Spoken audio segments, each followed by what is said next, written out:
The light in the bedroom went out the moment I looked up. Chicago, late November, 9:17 p.m.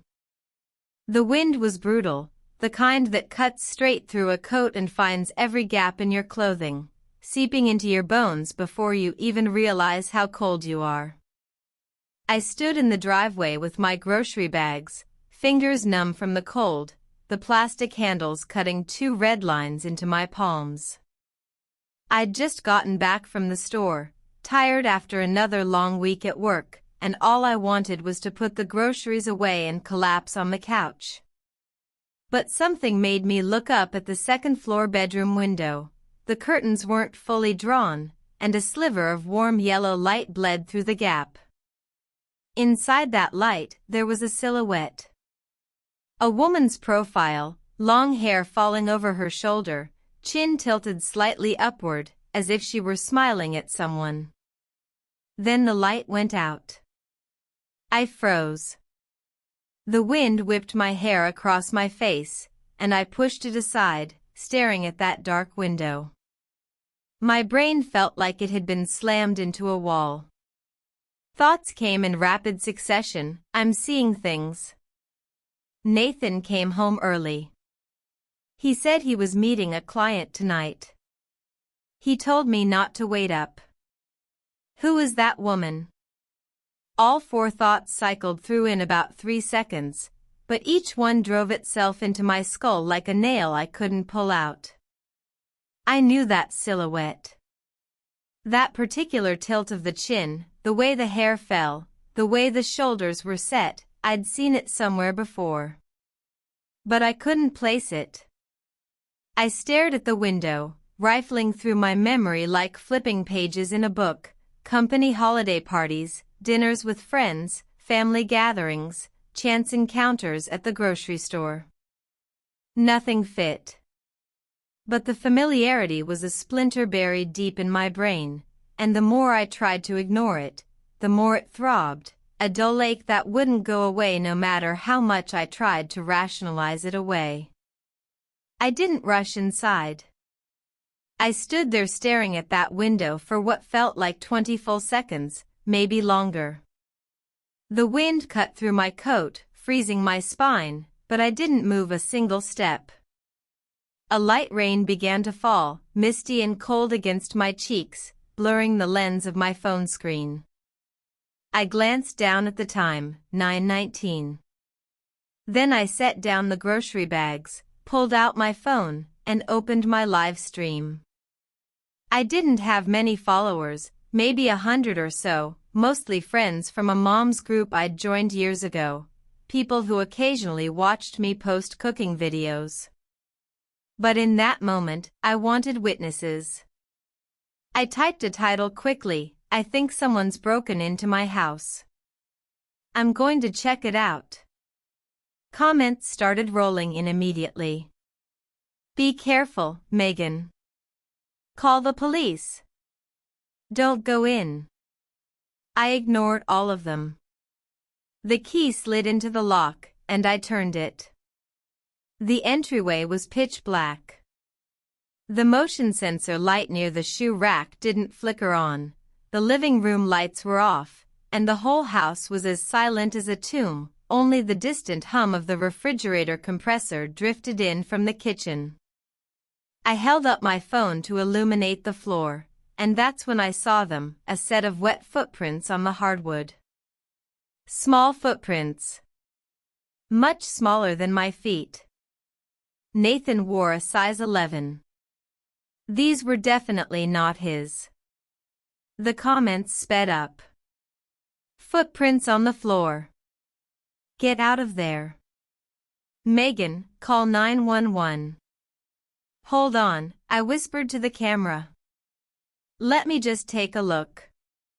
I walked in barefoot. The wet footprints led from the entryway down the hall to the staircase, then turned and headed up. Each print was crisp, the kind of shallow indentation left by a high heel, deeper at the ball of the foot than at the toe, with a distinct impression where the heel had pressed down. I stepped onto the stairs, and the third step groaned beneath my weight. I'd asked Nathan to fix that loose board so many times. He always said he'd do it this weekend, and every weekend there was another excuse. The last time he'd said, "Megan, stop nagging me, I'll get to it next week," was 3 months ago. I'd stopped bringing it up after that, tired of the same conversation repeating itself over and over. The comments were still streaming by, but I wasn't reading them anymore. My heart was pounding hard enough that I could feel it in my ears, but my hands were steady.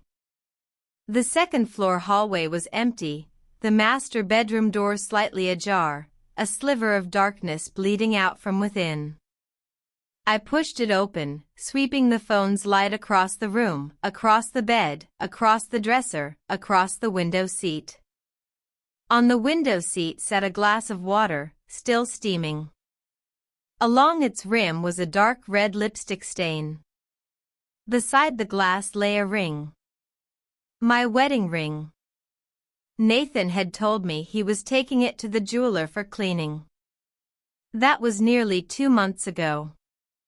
The ring was engraved on the inside with our wedding date and our initials, the ones I'd picked out and paid for myself at the jewelry store years ago. When he took it, I'd thought it was thoughtful. I'd said, "That's so sweet of you." He'd smiled and said, "Of course." Now that ring, after spending who knows how long on some strange woman's finger, had been tossed onto my window seat like a used tissue, discarded without a second thought. The comments exploded. "Isn't that your ring? Your husband is cheating on you? Megan, stay calm." I picked up the glass and held it up to the camera, turning it slowly so everyone watching could see the lipstick stain and the ring beside it. I wanted a record of everything, every detail, every piece of evidence. Then I set the glass back down, left the bedroom, and walked quickly downstairs. I locked the front door from the inside. People in the chat were asking what I was doing. I didn't answer. I sat down on the living room couch, pointed my phone at the front door, and said, "I'm going to wait right here. Let's see who comes out of my house." About 12 or 13 minutes later, I heard a soft click from the back of the house, the sound of a deadbolt sliding open. I stood up and moved quietly to the kitchen, peering out the window. In the backyard, a blonde woman was bending down to slip through a gap in the chain-link fence, moving with practiced ease that made it clear this wasn't her first time taking that route. Her skirt caught on a piece of loose wire for a moment, and she paused to yank it free before continuing. She crossed the neighbor's empty yard at a brisk but unhurried pace, stepped onto the driveway of the vacant house next door, and climbed into a white Audi. The taillights flashed twice, and she was gone. I walked back to the couch and said into the camera, "She's gone." Went out the back door. White Audi. Blonde. The chat was electric. "Get the license plate. Call the cops first thing tomorrow. Megan, you're the calmest person I've ever seen." I ended the stream and saved the full video. Then I sat on the couch without moving. The lights were still off, the room lit only by the dying glow of my phone screen and the pale yellow spill of the street lamp through the window. I sat there for about 15 minutes, my mind completely blank. Then Nathan's car tore into the driveway, headlights blazing through the living room curtains. He ran up to the door, fumbling with his keys, needing 2 tries to get the lock open. His face wore exactly the right amount of panic. "Megan, are you okay?" "I'm fine," I said. "She left." "She? Who? What are you talking about?" "The woman who came out through the back door. Blonde. White Audi." I looked him in the eye, my voice flat and steady. "Nathan, what's on the back of your neck?" His hand flew to the spot. 3 parallel red scratches, nail marks, fresh enough that they were still crusted with dried blood, stark against his skin in the overhead light. "Paper cut from moving boxes?" "Paper cuts don't come in sets of 3 parallel lines." His lips twitched. For a moment, I could see the gears whirring behind his eyes as he scrambled for another excuse. But his face betrayed him before his mouth could form the words. The color drained from his cheeks downward, leaving him pale and ashen, the way people look when they've been caught in something they can't talk their way out of. "Megan, let me explain. Tomorrow." I stood up. "I'm tired. Going to bed." I started up the stairs, and he followed, reaching for my wrist. I pulled away. He stopped on the landing and watched me close the bedroom door behind me. He didn't try to follow. I stood there on the other side of the door for a while, listening. I heard him go into the living room and make a call, his voice too low for me to catch the words. Then silence, and the refrigerator's hum started again. I barely slept that night, but I didn't cry. Not a single tear. I lay in the dark with my eyes open, flipping through the years of my marriage like pages in a ledger, tallying everything I'd let slide. 6 years ago when I married him, I thought I had found stability. 4 years ago, when he said, "Your job doesn't really matter, you don't make that much anyway," I just smiled and said nothing. 3 years ago, when he got promoted and started coming home later and later, I reheated his dinner so many times I lost count.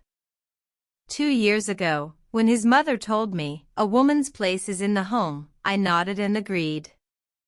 1 year ago, when he forgot our anniversary, I told myself he was just busy. All those words, all those looks, all that quiet swallowing of my own voice, I'd saved every bit of it. And now it was time to collect. The next morning Nathan was already gone when I came downstairs. He'd left a note on the kitchen table, "Gone to work. We'll talk tonight. Nathan." I crumpled it and dropped it in the trash. Then I did 3 things. First, I went to the phone store and bought a new SIM card, loading it with $50 of credit. Second, I sat in my car and opened my notes app, typing a checklist: private investigator, divorce lawyer, handwriting analysis, bank statement tracing. Each item with a question mark beside it. Third, I called a small outfit on the east side called McPhee Investigations. A gravelly male voice picked up, and I told him I wanted to have my husband followed. "Who's your husband?" "Nathan Harper.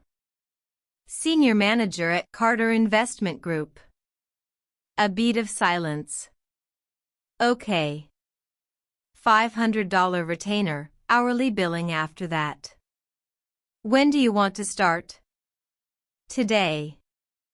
I transferred the money and drove to work, sitting in the parking lot for a few minutes before heading in. The morning sun was low and slanted through the windshield, warm on the steering wheel. I thought, from today forward, my life is going to look different. I wasn't scared. I just felt my spine straighten. Monday morning, I hadn't even sat down at my desk before my supervisor Dennis Foster was standing at my cubicle, a folder in his hand and an expression that looked like someone owed him a year's salary. He dropped the folder on my desk before I could even set my bag down. "Megan, Hamilton Company filed a complaint. They say the numbers in their report don't match." "What happened?" I opened the folder and flipped through. There were 2 errors, decimal points shifted by 1 place each, the kind of subtle mistake that could slip past a casual glance but would throw off an entire reconciliation. Except those errors matched the original version I'd been given. Someone had made those changes before I ever saw the file. I recognized the pattern, moving a decimal left by one digit, a difference of a whole order of magnitude, something that would cause major problems on a reconciliation. "Dennis, you sent me this data last Thursday. I reconciled exactly what you gave me. The client says there's an error, so it's your problem. Rework it and get it to me by the end of the day." "Fine." He turned and walked away, his footsteps receding in sharp, deliberate taps against the floor. I sat down, opened my computer, and first saved screenshots of the original email chain. Then I backed up the erroneous version and my own reconciliation notes. Only after that did I begin making corrections. It took me about 20 minutes to fix the 2 mistakes, and another 20 to rerun every number from start to finish.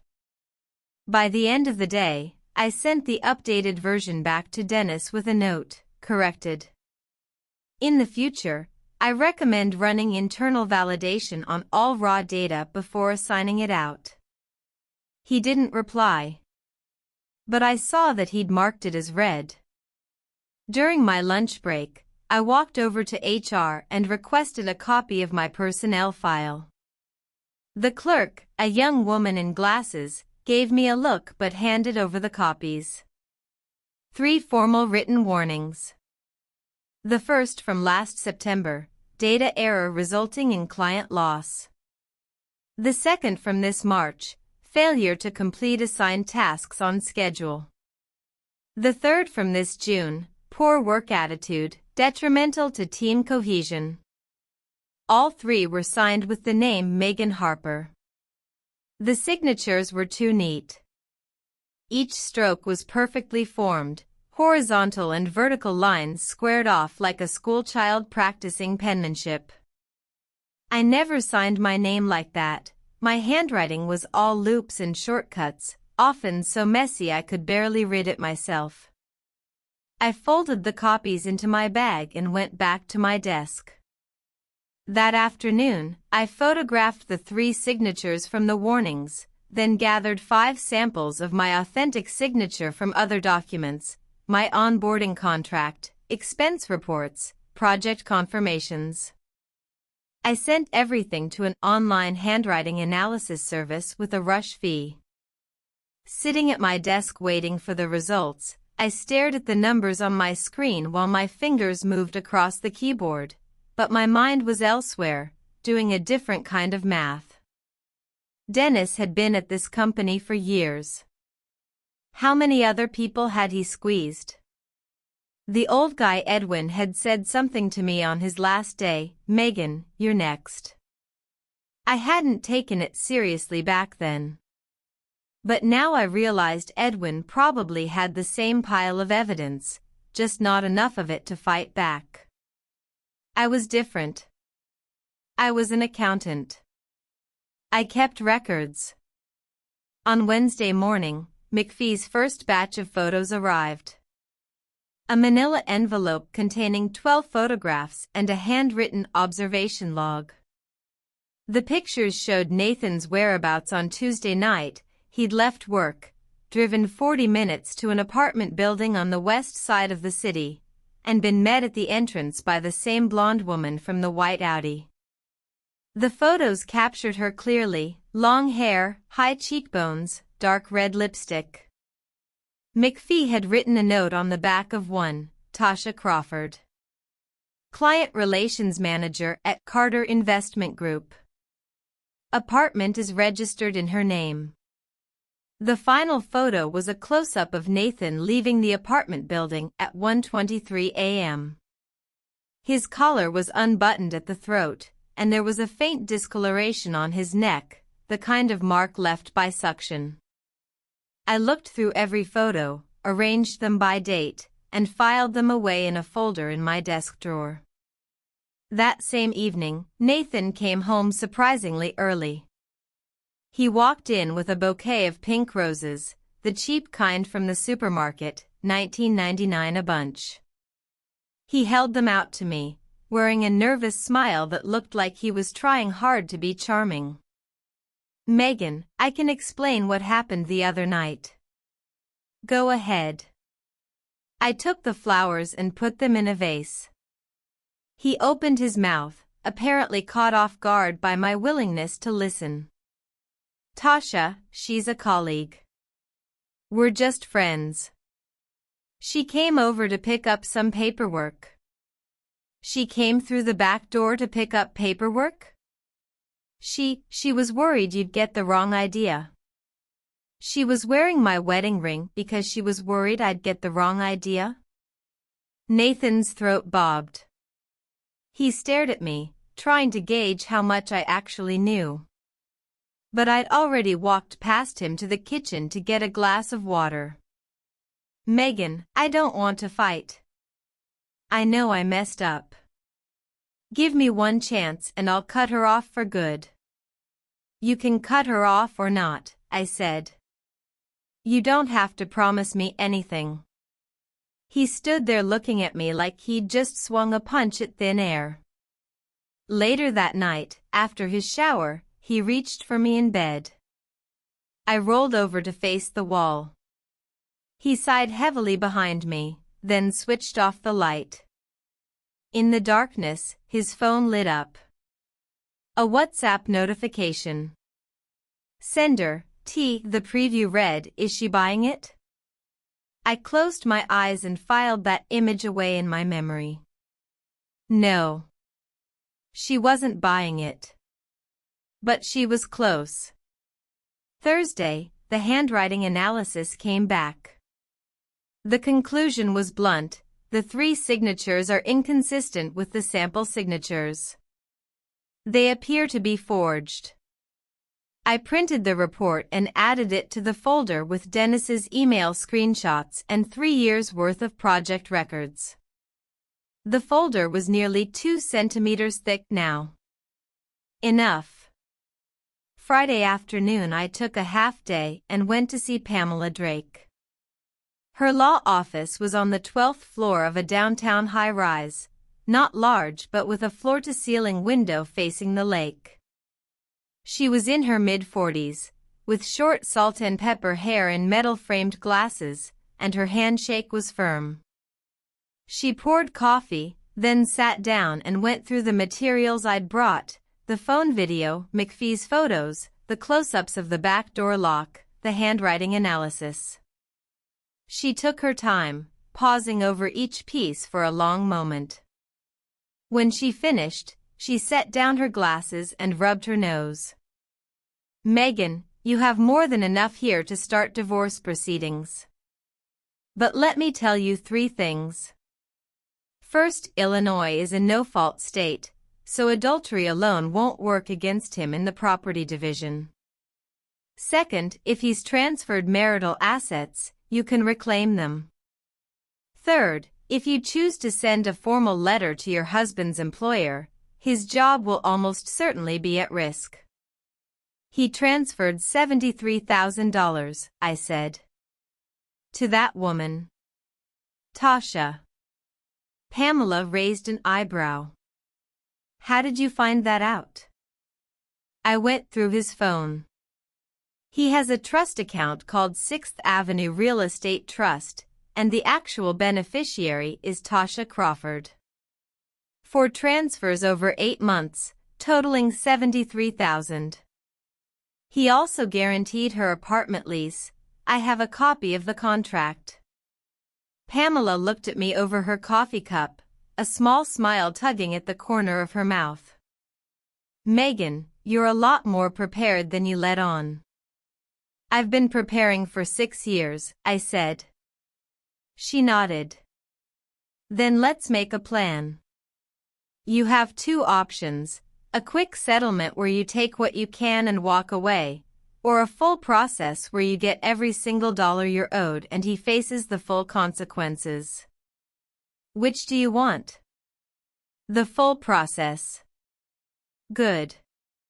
From now on, I need you to do everything I tell you. 1. Act normal, don't let him know you've got him dead to rights. 2. Start logging his daily schedule and emotional state. 3. If he threatens you or lays a hand on you, call the police immediately. 4. She paused. Think about this carefully before you answer. Do you want me to send that letter to Carter? Yes, I said. Send it as soon as you're ready. Pamela held my gaze for 2 full seconds. All right. Let's get started. We talked for over 2 hours that afternoon. As I was leaving, Pamela took my hand and said, when the moment comes, he's going to fight you with everything he's got. Brace yourself. I'm ready, I said. By the time I left her office, the city was darkening, one high-rise after another beginning to glow with warm yellow light. I stood on the steps outside and looked up for a long moment. After the light went out, I thought I'd be stuck in the dark forever. But I was learning that sometimes you have to lose the light you were given before you can find one you've earned. On the first Tuesday of December, Pamela filed the divorce petition. 10:23 that morning, Nathan called. I didn't answer. He sent a text, "What did you do?" I didn't reply. An hour later, another message, "Where are you?" "Come home." I sent one word back, "No." By 3 in the afternoon, the tone had shifted completely. Are you insane? You hired a lawyer? What the hell do you want from me? I sent 2 words, guess. Then I turned off my phone. When I powered it back on after work, I had over 20 missed calls and more than 30 messages, running the full spectrum of human emotion in text form, from pleading to rage to outright threats. The early ones were variations on "Where are you?" and "Let's talk." The middle ones shifted to "What do you think you're going to get out of this?" and "You're not taking anything from me." The final ones, sent in the early hours of the morning, had taken a darker turn. "If you go after my job, you'll regret it. I mean it, Megan. You will regret it." I screenshotted that last message and sent it to Pamela. She responded instantly, "Save that. That's a threat. We can use it in court." That night I went to my mother's house. Catherine lived in a small town south of Chicago, about a 40-minute drive. When I arrived, she was at the stove making noodles, the water bubbling white in the pot, scallions and carrots already sliced on the cutting board beside her. She looked at me over her shoulder, didn't ask a single question, and just scooped the noodles into a bowl, added a fried egg on top, and pushed it toward me. I sat on the low stool near the stove and ate. The broth was hot, the scallions fragrant in the steam. I talked while I ate, the words coming fast, like I was rattling off a report. I told her about the light going out, about the photos from McPhee, about the lawyer's office. My mother never interrupted me, though I noticed her knife slowed its rhythm on the cutting board.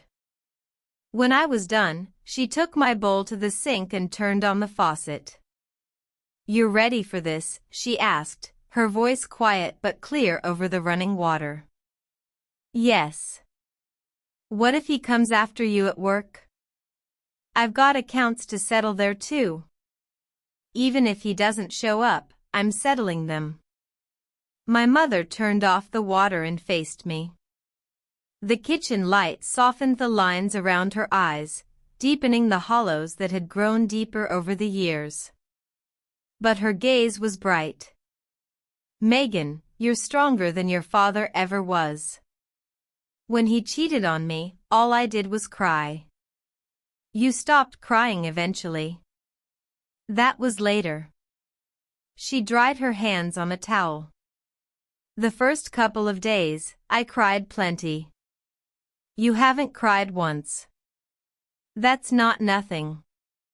That night I slept in my mother's guest room, the sheets fresh with the scent of laundry detergent.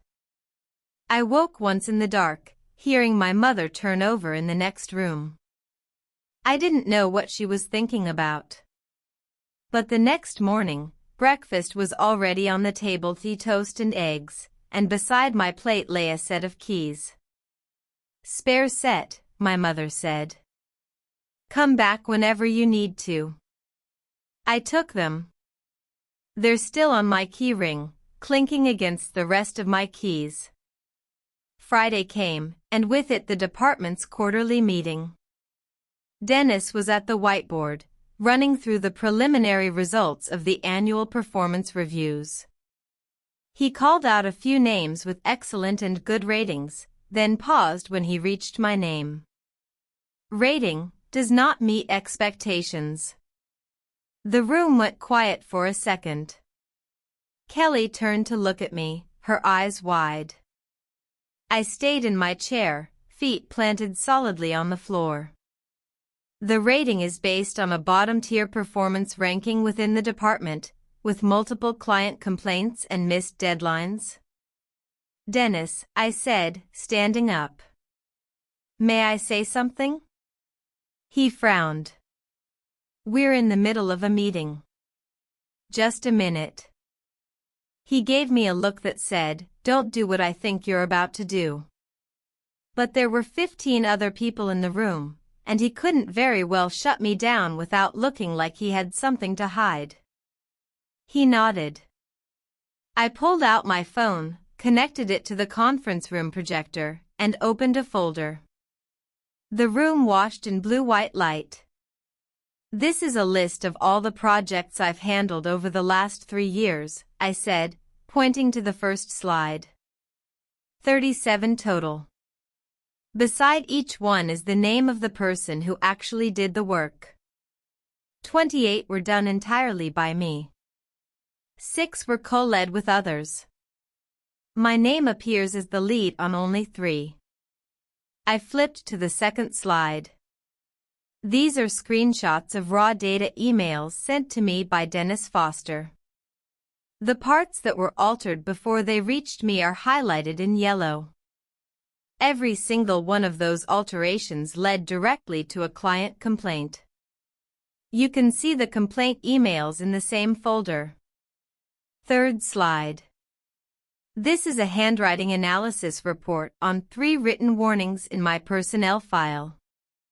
The conclusion, the signatures are forgeries. I never signed a single one of them. The air in the room went thin.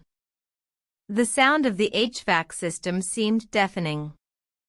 Dennis's face, in the glare of the projector, went from its usual ruddy color to a pale gray, then beneath that gray took on a greenish tint. His lips parted, but only a short, strangled sound emerged. The department director sat at the head of the table, hands folded in front of him, watching the slides without a word. One more. I clicked to the 4th folder. This is a summary of all the major project credits Dennis has claimed for himself over the last 3 years. 17 of them were actually executed by me. People who worked on them can confirm. Kelly co-led 2 of those with me. Kelly blinked, then nodded. A small gesture, but everyone in the room saw it. I turned off the projector and sat back down. I'm finished. The silence stretched for almost 10 seconds. Then the director stood up. Dennis. My office. Dennis rose, his chair scraping loudly against the floor. As he followed the director out of the room, he glanced back at me, a look of hatred, bewilderment, and a hollow kind of shock. He had never expected the quiet, easygoing accountant to drop a pile of evidence on the table in front of everyone. The instant the door closed, Kelly lunged across to slap my shoulder. Megan. How long have you been building that file? A long time, I said. Keeping records is what accountants do. By the end of the day, the director's assistant came by my cubicle and said Dennis had submitted his resignation, citing personal reasons, effective immediately. A new director would start Monday. The assistant also told me I'd be taking over all of Dennis's large accounts. I said okay. After she left, I pulled out my phone. There was a text from my mother. How'd it go? I typed back, opened my first account. She replied with a thumbs up. That night I came home to an empty house. There was takeout Chinese food on the table and a note, out of town in Philly for a few days. We'll talk when I get back. Nathan. I looked at the note, folded it up, and put it in the same drawer as the evidence. Then I opened the takeout box and ate dinner perched on the kitchen counter. Philly. I opened WhatsApp and checked Tasha's account. She'd posted a photo earlier that day with a geotag in Philadelphia. They'd gone together. Fine. Go ahead. By the time you come back, everything will already be different. On December 18th, the internal investigation at Carter Investment Group concluded. Nathan was terminated. The official reason: gross misconduct, misuse of company resources and time for personal affairs, damaging the firm's reputation. Pamela forwarded me the email from HR. The wording was formal, with no room for interpretation. I read it twice, then put my phone down. Outside, the Chicago winter sky was gray and heavy. The radiators hummed, keeping my hands warm. My phone rang. Nathan's name on the screen. I answered. Megan. His voice was ragged, rougher than I'd ever heard it. You win. Happy? Nathan, you sound exhausted. I just lost my job. 10 years in this industry. Where am I supposed to go? New city. New industry. That's easy for you to say. Nathan. I cut him off. I have one question. During those 8 months with Tasha, did you ever think I'd find out? Silence. I could hear him breathing in my ear, short and uneven. You did think about it, I said. You just thought I wouldn't do anything about it. You thought I'd cry, scream, beg you to stay. But you didn't think I'd stand up. So this isn't about what I did, this is about you being angry that I didn't follow the script you wrote for me. He didn't answer. I heard him exhale through his nose, then the line went dead. I set the phone down and looked out the window. The afternoon sun was cutting through a gap in the clouds, scattering a patch of warm yellow light across my desk. I placed my palm in that light, and it was warm. That evening, I found a manila envelope in the mailbox. No return address, postmarked from St. Paul, Minnesota. Inside was a handwritten note, on lined paper. Megan, I'm sorry. I was wrong to send you that text message. I was young and I thought I was special. He's not a good person. I returned the money. I lost my job too. You won. I hope things go well for you. Tasha. I folded the note and put it in the drawer with the rest. Not forgiveness, not mercy. Just acknowledgement that this person no longer mattered to me. Her words were like looking through frosted glass. I could see them, but they didn't reach me. She was just a young woman who'd made a bad choice. The one who'd hurt me most wasn't her. He was in Philadelphia now, working as a junior analyst at a small firm. Pamela had told me his salary was less than half what it used to be, and he was renting a tiny apartment. I didn't care whether he was doing well or poorly. I just knew that when he walked out of my life, I had no regrets. On December 22nd, Pamela called me in to sign the final paperwork for the divorce. The sun was bright that day, and the surface of the lake glittered like shattered gold. I sat across from Pamela, signed the last page, and she pushed a glass of champagne across the desk, tiny bubbles rising, a thin slice of lemon at the bottom. "Celebratory toast," she said. "You won." I took a sip. The champagne was sharp on my tongue, the bubbles dancing against my palate. "How does it feel?" Pamela asked. I thought about it. Like I just took a 10-pound weight off my shoulders. She laughed. "You're 34. You've got savings, a career, a place to live. You have a lot of life ahead of you." I know. That evening I drove to my mother's house for dinner. On the way, I passed the old house and slowed down for a moment. The second-floor window had its gray blinds drawn, and no light showed through. It was dark by 5 o'clock now, the way Chicago winters came on fast, like someone flipping a switch overhead. I turned my eyes forward and pressed the gas. In early January, the divorce became final. The house was mine. The 401k was split. The $73,000 was returned to my account in full.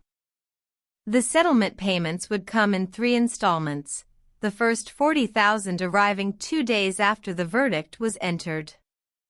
Nathan had let his lawyer handle everything. He hadn't appeared in court. Pamela said he signed the paperwork and left without a word.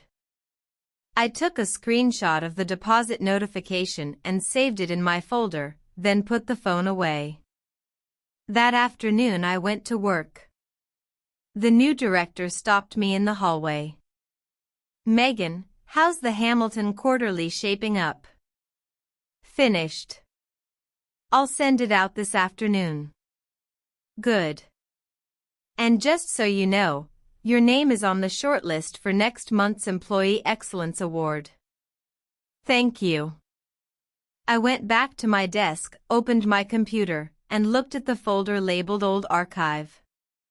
Inside were screenshots of Dennis's emails, the handwriting analysis report, McPhee's photographs, Pamela's legal documents. So many files, each one marking a step along a path I'd walked over the past months. I moved the whole folder to my encrypted cloud drive. Then I created a new one, labeled New Start. On the weekend, I drove out to the old house for the last time. Not to move, there was nothing left of mine there, but to close the door. I parked in the driveway and stood on the front step for a while. My neighbor Diane came by walking her corgi. "Megan. Long time." "Hey, Diane. Did you move out?" "Yeah. Apartment downtown. The house is too big for one person." "About your ex?" She shook her head, gathering the corgi closer to her feet. "I heard. His mother came by a while back, picked up a few boxes he'd left behind." She stood at the door for a long time, eyes all red. I offered to help and she just shook her head. "When was that?" "Early last month. Rented a van and came by herself." I nodded. "Megan," Diane said after a moment, "I should probably tell you something." I knew, actually. The blonde woman. She'd been coming by for a while. I saw her car in the alley when I walked the dog. I assumed you knew. I didn't. And now? Now I know. I said. It's fine. I pushed the door open and stepped inside. The house was hollow now, all furniture gone. The floor was marked with faded outlines where chairs and tables had once stood. On the walls, pale rectangles showed where framed pictures had hung. The kitchen was clean, the cabinets empty. I opened the top cabinet and looked at the space where the blue cup had been, the one I'd kept, wrapped in newspaper, now on the top shelf of my new kitchen. I stood in the living room for a long moment, then went back outside and locked the door behind me. I tucked the keys under the doormat and straightened up. The sun was filtering through the clouds, casting a warm light across the porch. I drove away. In the rearview mirror, the house shrank, became a gray-white, then disappeared around the turn. In early February, I moved into the new apartment. 2 bedrooms, south-facing, afternoon sunlight flooding the living room. Kelly came to help with the move, and my mother packed up the kitchen things. Among the boxes we carried in, I put the surviving blue cup on the highest shelf, wrapped in newspaper. Kelly looked up and asked, "Why don't you throw that away?" "I'm keeping it," I said. "As a reminder of what?" "To never let anyone else turn out my lights again." That first night in the new place, I sat on the couch and looked around at the boxes still stacked against the walls, but the sun was pouring in through the windows, washing the room in warm yellow. I reached over and turned on the floor lamp beside the sofa. Light bloomed across the wall in a soft arc. The thing that had been stuck in my chest for so long finally, that night, let go. By the end of February, winter was beginning to ease. The apartment began to look lived in. I'd hung light gray linen curtains, put down a cream-colored rug in front of the couch, and filled the kitchen shelves with plates and bowls. I started doing things I hadn't done in a long time, going to the farmer's market on Saturdays, trying new recipes, curling up with tea and a book in the evenings. Ordinary things, but they felt grounded, not because I was doing them for anyone else's comfort, but just because I wanted to. At work, the director told me I'd be getting the Employee Excellence Award at the next all-hands meeting. I said okay. Kelly invited me to try the new Thai place downstairs for lunch. I said okay. My neighbor Linda knocked one night to borrow an egg, and I gave her 2. She promised to bring me cookies next time. I said okay. These okays came out light and easy. On the first Friday of March, as I was finishing up at my desk, my phone lit up. Indiana area code, I recognized it. Margaret Harper. Nathan's mother. My former mother-in-law. I answered. Megan. Her voice was heavier than the last time we'd spoken, like she'd been weighing her words before saying them. I'm coming to Chicago on Monday. Do you have time for coffee? Sure. 3 o'clock? That cafe near your office. The one with the blueberry scones. Okay. I hung up and sat still for a moment, tapping my fingers on the desk. Margaret had never once asked me out for coffee. At family gatherings, we'd made polite conversation, but the subject was always Nathan. This call felt different, slower, more deliberate, as if she was picking each word up and setting it down with care. On Monday at 3, I pushed open the cafe door and saw her in a booth at the far end. She wore a dark gray sweater, her white hair combed neatly behind her ears.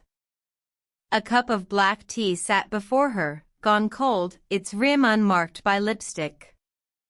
Next to her on the bench was a manila envelope. She stood when she saw me, a hesitant politeness in the gesture. Megan. Thank you for coming. I sat down and ordered a latte.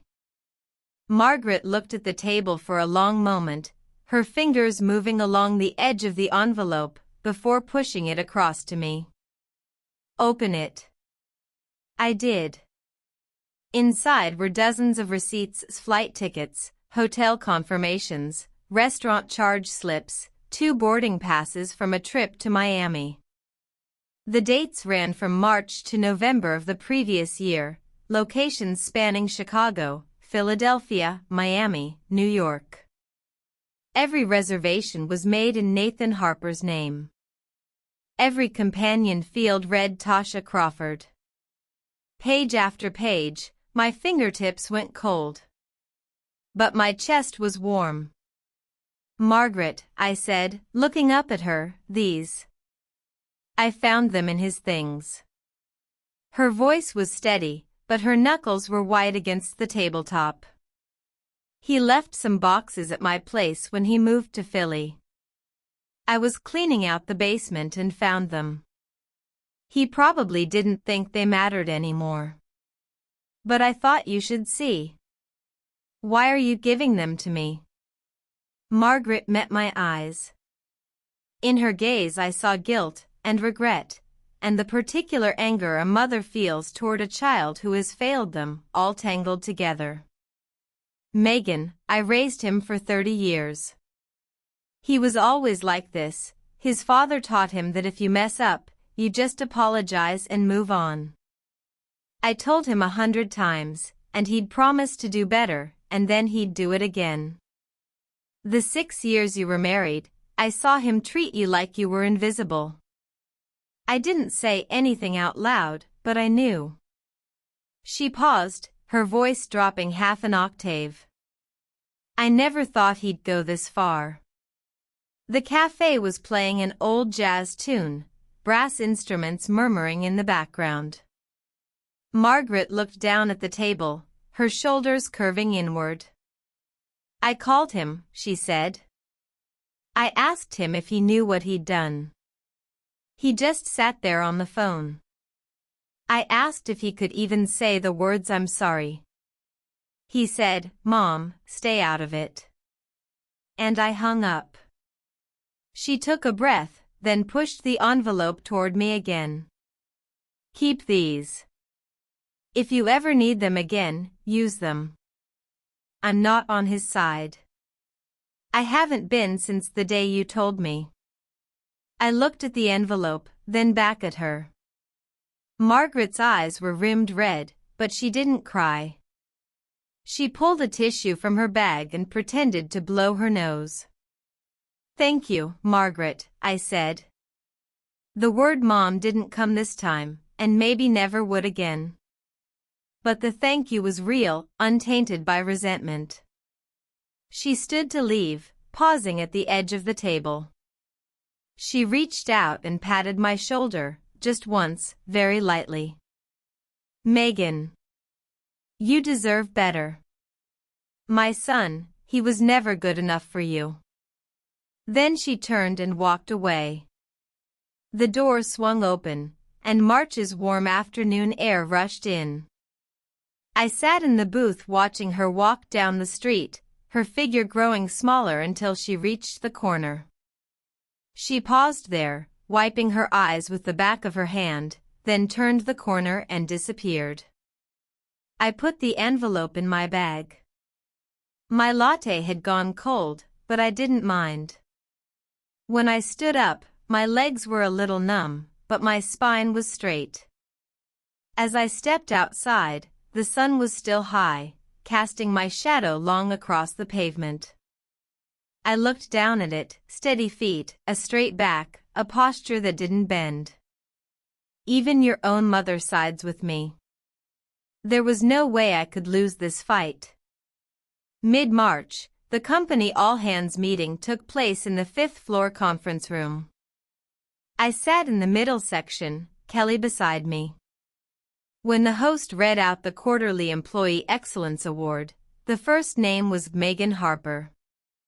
I walked up to the front and received the certificate from the director, gold border, navy background, the words "Outstanding Contribution" printed in crisp letters. People clapped. I nodded toward them. Kelly nudged my knee under the table as I sat back down, leaning in to whisper, "You were glowing up there." "It's the lighting." "Yeah, right." She grinned and settled back. After the meeting, people filtered out. I passed Jessica in the corridor. She stepped aside to let me through and kept her head down. I saw her shoulders hunched slightly as she walked past, like a cat that had been startled. I didn't want to do anything to her. She'd just played along with Dennis for a while. Minor characters don't matter in the final accounting. Friday evening, I drove my battered little Honda back toward the apartment. At a red light, my phone buzzed. A text from my mother, "Salmon's in the oven. Come over?" I typed, "On my way." When I got to my mother's place, she was pulling the baking dish out of the oven, the salmon glistening and golden, scattered with lemon zest and herbs. She set the plate in front of me and sat across with a glass of wine. "Your former mother-in-law. How did that go?" "Honestly? I thought she'd come to yell at me." "And she didn't?" "No. She gave me Nathan's old receipts." My mother nodded, sipping her wine. "So she really is on your side."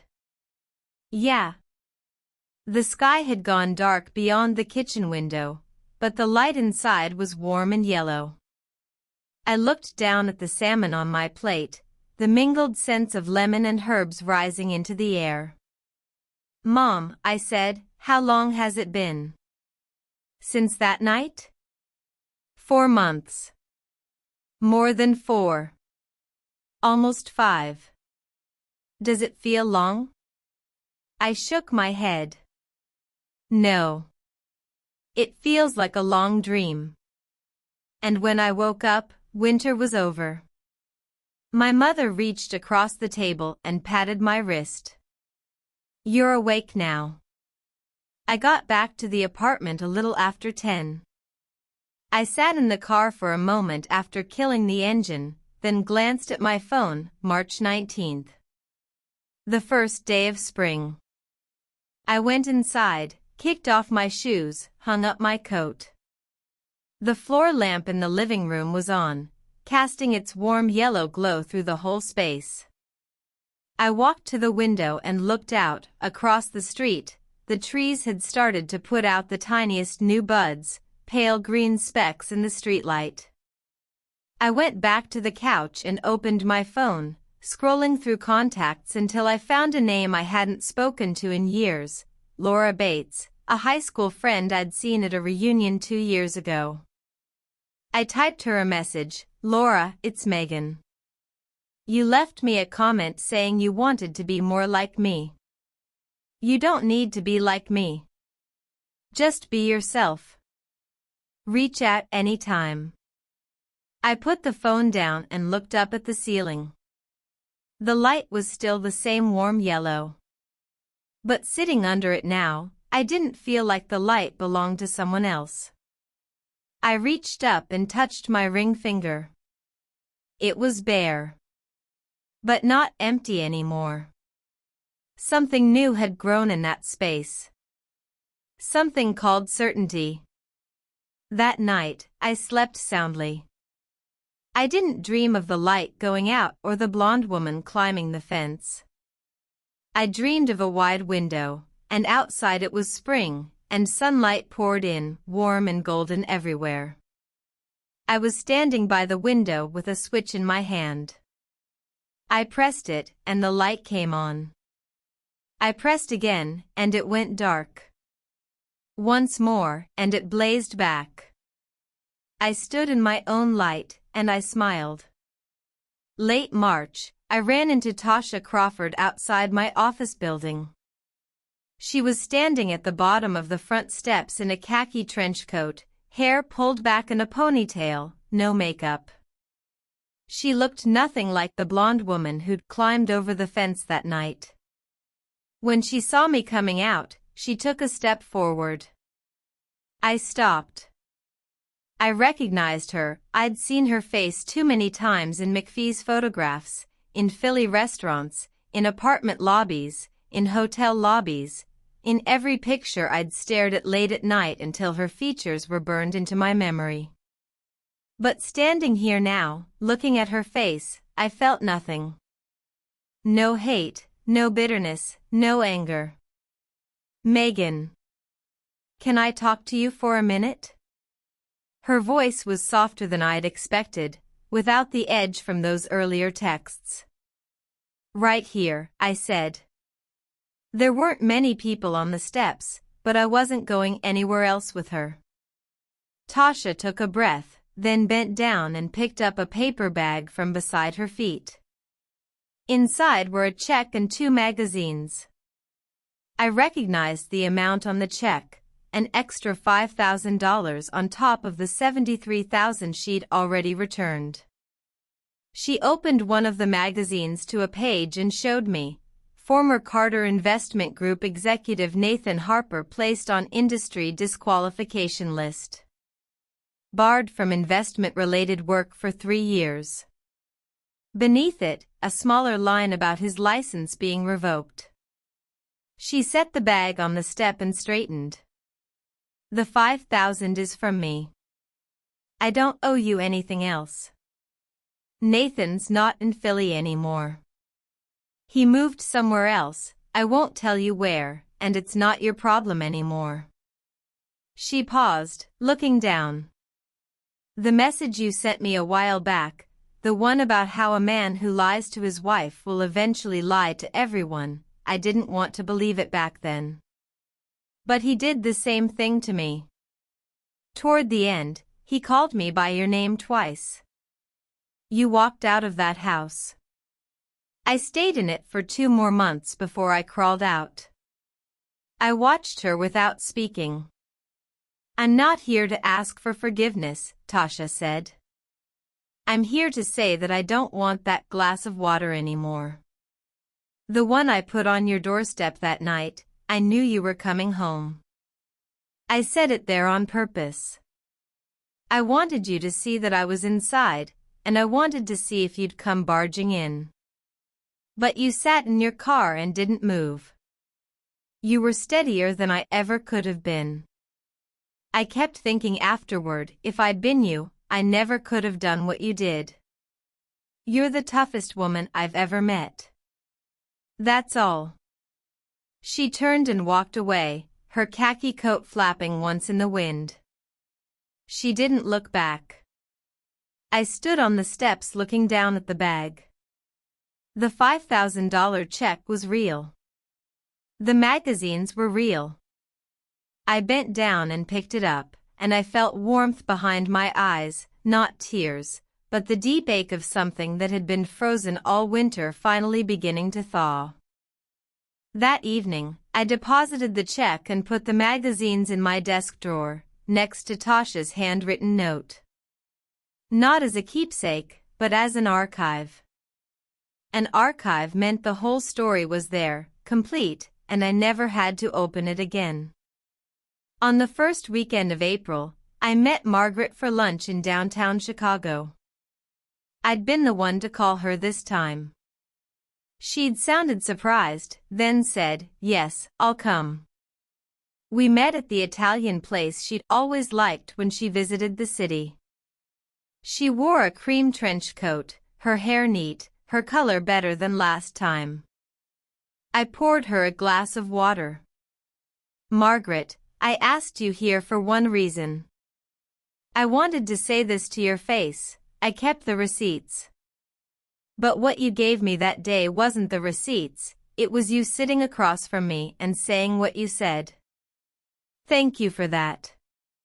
Margaret held her glass and looked at me for a long moment. Then she smiled, the first real, unguarded smile I'd ever seen from her, a simple curve at the corners of her mouth. Megan, you don't need to thank me. I owe you a real apology. She set the glass down, her fingers sliding along its rim. When Nathan was little, I always thought his father was too hard on him. So I made excuses for him. I covered for his lies, smoothed over his mistakes. I thought I was loving him. But I was just teaching him that he never had to take responsibility for anything. He grew up into a man who doesn't know how to say sorry or own up to what he does. Half of that is on me. You don't make excuses for him anymore. I can't anymore. She looked down at the tablecloth. He needed to fall. And he fell hard. I didn't respond. We ate and talked for over an hour, about the weather, about the cat she'd rescued, about the plants I'd put in my new apartment. When we said goodbye at the door, she shook my hand, and her palm was warm. Megan, if you ever want to call me, you can. Or not. But you have my number. And what I said that day, you deserve better, I meant it. I know, I said. She walked away. This time, she didn't wipe her eyes. I watched her recede into the sunlight, her coat bright and clean against the spring street. That afternoon I drove home by a longer route, past the old neighborhood.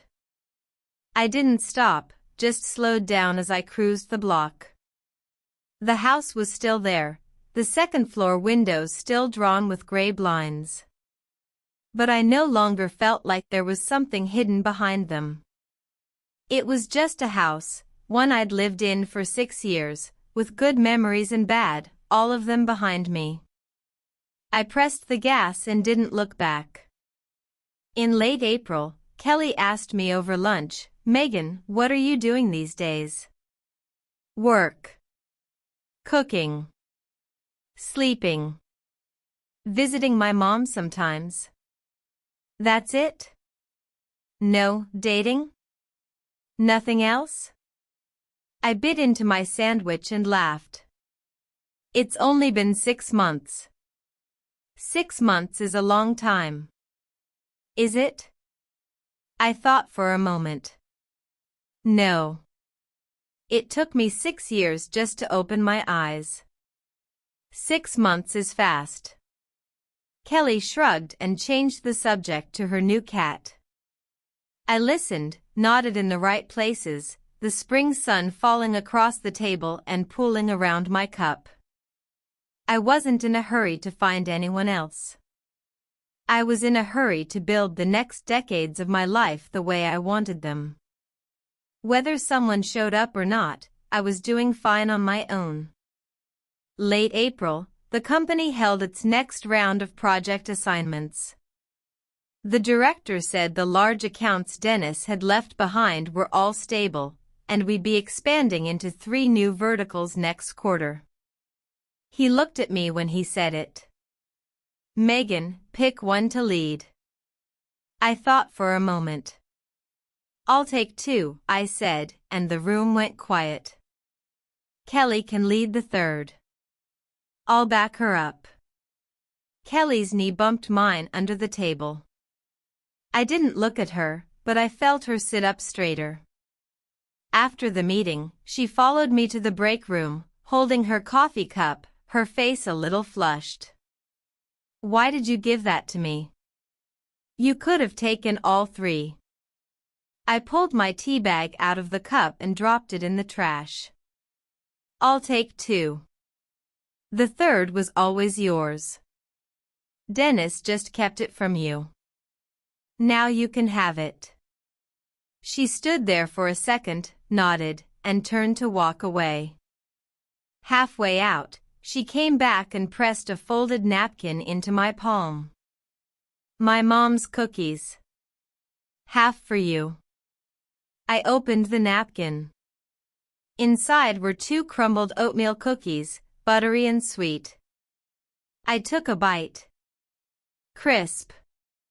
In early May, I threw a small housewarming party at the new apartment. Not many people, my mother, Kelly, a couple of old friends from the moms group, and my neighbor Linda. Pizza and beer on the coffee table. Kelly had brought a cake with new life written on it in wobbly chocolate letters. We sat around the couch, talking. Linda asked if I was scared living alone. Scared of what? I asked. She said, what if someone breaks in? I said someone already had, but I'd changed the locks, installed cameras, and made sure that anyone who tries again isn't getting out. Everyone laughed. My mother cut the cake and leaned in to murmur, "What are you going to do with that drawer full of stuff?" "Keep it," I said. "Permanently." "Not going to burn it?" "No. It's my resume." I took a bite of the cake. Reminds me never to sign anything I haven't read. After everyone left, I cleaned up and washed the dishes, then turned off most of the lights, leaving only the floor lamp beside the sofa. The warm yellow glow softened the walls. I curled up on the couch with a cushion, staring out the window. The sky was fully dark, streetlight pooled on the floor like a small square of sunlight. I bent down to look at it, then reached over and flicked the switch on the wall. Click.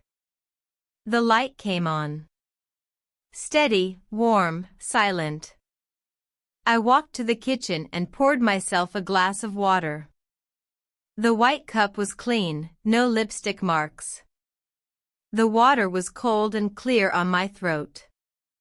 Before going to bed, I stood in the middle of the living room and looked around, the pale gray walls, the cream rug, the green plant beside the couch, the blue cup on the highest kitchen shelf, still wrapped in newspaper.